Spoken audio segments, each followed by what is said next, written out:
BYU Intramurals offers great competition not only for the athletes competing, but also for the people who watch the game as well. True Blue reporter Brendan Hardigan visited with one intramural competitor that will surely catch your attention for more than just his athletic abilities. Erik Larsen is an athlete.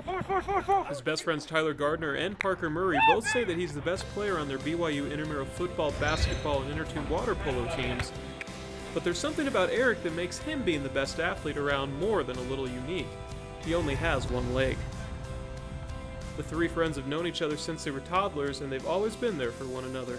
It's more of like a brotherhood, really. I mean, I grew up with two sisters, so they were like, you know, more of my brothers than my best friends. And we did everything together. Every day after school, we would go over to one of our houses and just hang out and just play all day.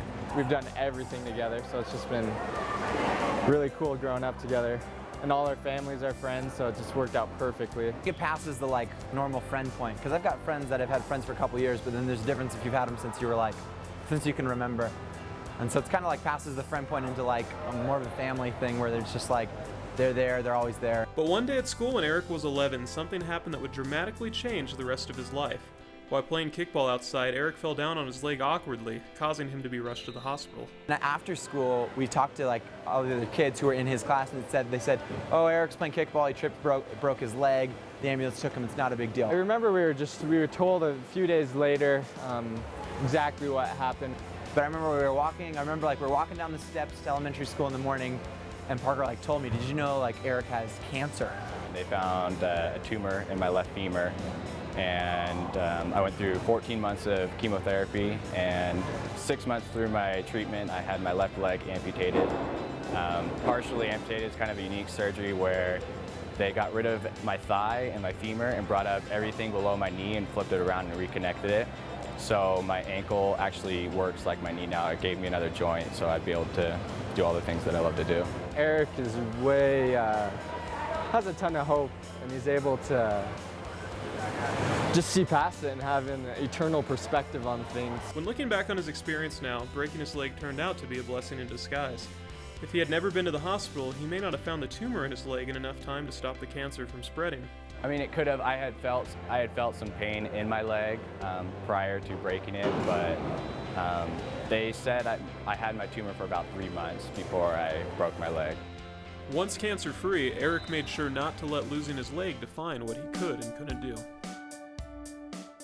I just think Erik has the drive in his heart to do it himself, and that's what he did.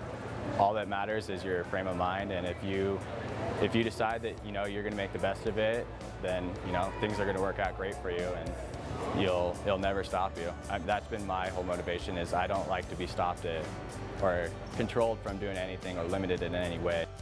Tyler and Parker's friendship and sense of humor helped Erik get back to doing one of his favorite things, playing sports. We've always been real competitive with each other, but it's always been a friendly competition. We've always driven each other to be the best at whatever we're doing. And so me being in my situation, they could run, I couldn't when I first got this. So I just was like, okay, if I gotta learn to keep up with my friends. So I just pushed myself and just never looked back. The biggest challenge those of us playing with Erik face is running into his prosthetic leg, because that's like solid titanium.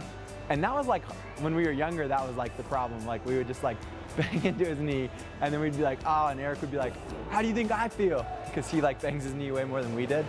Occasionally when opposing teams see that they're playing against an athlete with a prosthetic leg, they think they can take it easy for a game.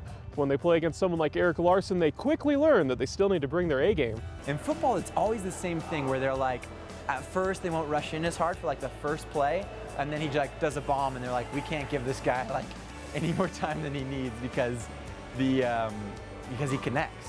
We start playing a team, and I think people will look at him and be like, oh, we got this, especially football, because you can't run as fast. But it's pretty cool, because then we end up dominating. We saw him throwing around before the game, and man's got a cannon. You got to work cut out for him, so got to take him serious. The people that really play us well are those who recognize that he's going to dominate you. If he had 2 legs, he would dominate you twice as more, and with a prosthetic leg, he's going to dominate you still. Erik's story is simply inspirational. Erik, he's a stud. He dominates. He just dominates at life. He always is a good example to me. Never let anything get you down. You got to make the best of whatever you're given in life. We're all given different things, and Some people have more difficult lives than others. I definitely don't have the most difficult life, and you just gotta take what you get and roll with it. Brendan Hardigan, True Blue.